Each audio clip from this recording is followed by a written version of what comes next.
promessa prima, marito geloso si veste da frate,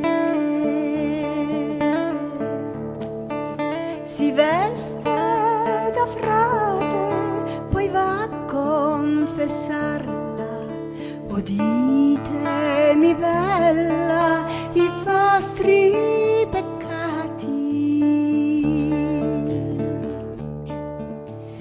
i miei peccati son grossi e mortali, né preti e né frati non li posso raccontare.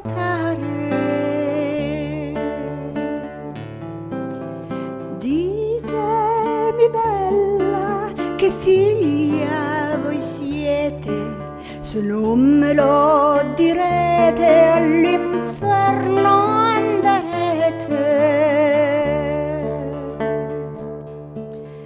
Io son figlia di un ricco mercante, son giovane